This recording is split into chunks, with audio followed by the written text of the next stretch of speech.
औज़ुबिल्लाहिमिनश्शैतानिर्रजीम बिस्मिल्लाहिर्रहमानिर्रहीम। एक बार फिर तसव्वुर मलिक आपके सामने हाजिर हैं कुछ नई और अच्छी इन्फॉर्मेशंस, अच्छी ख़बरों के साथ, अच्छी टॉपिक्स के साथ और होने वाली गलत बातों को भी हम एक दफ़ा फिर लाइन अप करेंगे, इन्फॉर्मेशन देंगे।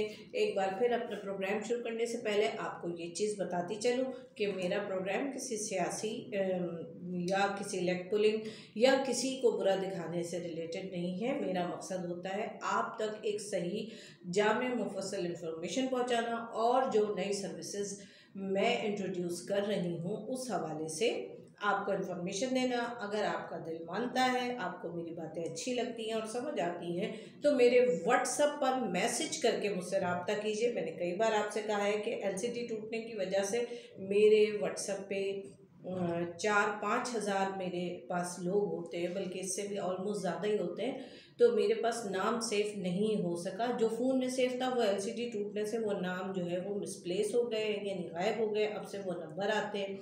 तो बराए मेहरबानी आप अपनी क्यूरी लिखते वक्त जो है वो मेरे अपना नाम लिखिए, शहर का नाम लिखिए। उसमें ऑटोमेटिकली जनरेटेड अगर आपके पास फॉर्म आ रहा है तो उसमें अपने शहर का नाम, अपनी एज, अपना नाम और उसके बाद आप अपना डिज़ायर क्यूरी लिखिए कि आप पढ़ने जाना चाहते हैं, काम करने के लिए जाना चाहते हैं, विज़िट के लिए जाना चाहते हैं या जस्ट आप वीज़ा फाइल की असिस्टेंस चाहते हैं। ठीक है जनाब, क्योंकि वॉइस समटाइम नहीं मेच्योर होती है, नाम लिखा हुआ नजर नहीं आता, लेकिन टेक्स्ट वो वाहिद चीज़ है जो वक्त ज़रूरत जब हम देखते हैं तो वो हमें सीन हो जाता है। अब टॉपिक की तरफ आते हैं कि जो सबसे इम्पोर्टेंट आज हम टॉपिक लाए हैं वो ये है बल्गारिया। बल्गारिया जो है वो शेंजन में नहीं आता but it is in Europe. Baltic Sea के साथ इसका जो बॉर्डर लगता है। एक बहुत ही खूबसूरत टूरिस्ट के हिसाब से अगर टूरिस्ट प्लेस की हम बात करते हैं तो बहुत ही खूबसूरत मुल्क है, बड़ा एंशियंट सिविलाइजेशन को शो करता है।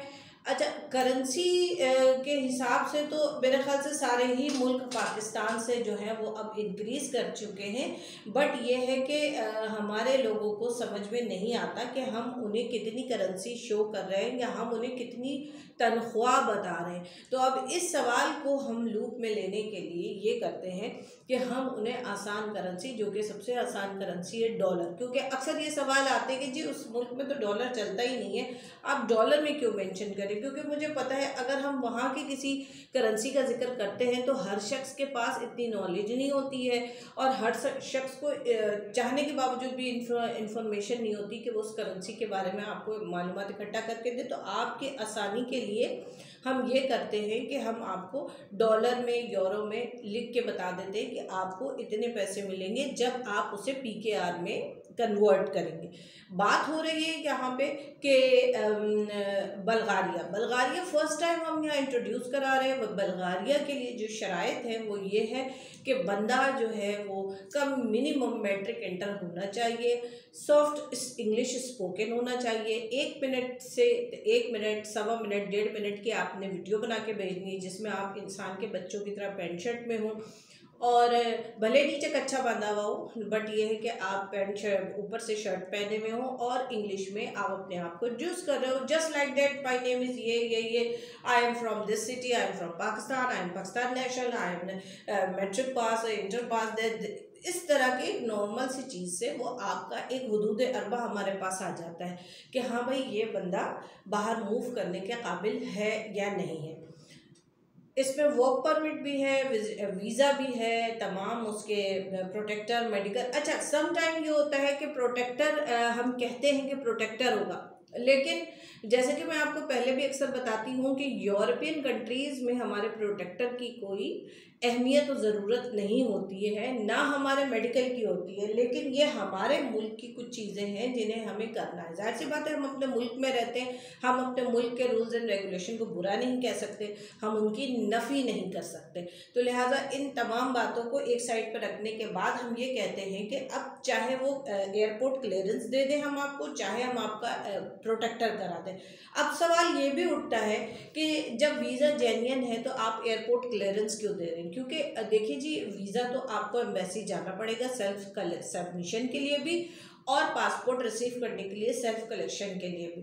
लेकिन जाहिर सी बात है, जब आपकी तरफ से पेमेंट हमें कंप्लीट रिसीव होगी तभी हम पासपोर्ट और टिकट आपको हैंड ओवर करेंगे, जो कि हमारा जायज़ हक है। क्योंकि जिस तरह आप डरते हैं हाँ किसी अनजाने शख्स को काम देने को, इसी तरह हम आपसे ज़्यादा डरते हैं कि अगर आप बैक मार गए।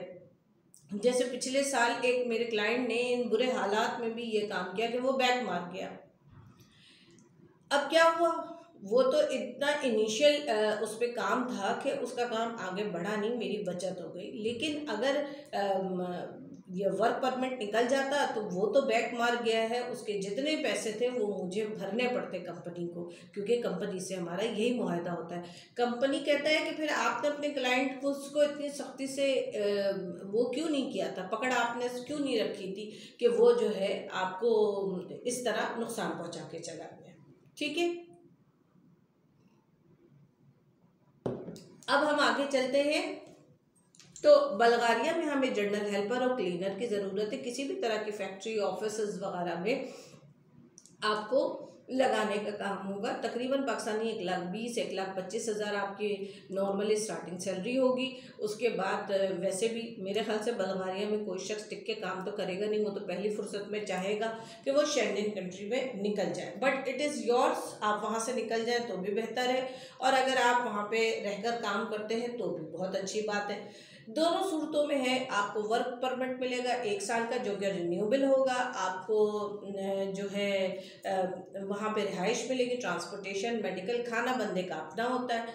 और आपको बता दिया कि जर्नल हेल्पर या क्लीनर की जॉब मिल जाएगी। देखिए 60 डेज हम आपको कह देते हैं एहतियातन, क्योंकि जब पासपोर्ट के हिसाब से लोगों की बात आती है तो पाकिस्तानियों के पासपोर्ट की, ये बात मैं कोई फर्स्ट टाइम नहीं आपसे कह रही, कई बार कह चुकी हूँ कि पासपोर्ट के हिसाब से पाकिस्तानियों की जो है वो वैल्यू बहुत कम है। तो इस वजह से पाकिस्तानी पासपोर्ट को जो है वो एक्सेस होने में और उनकी बारी आने में टाइम रखना लग जाता है।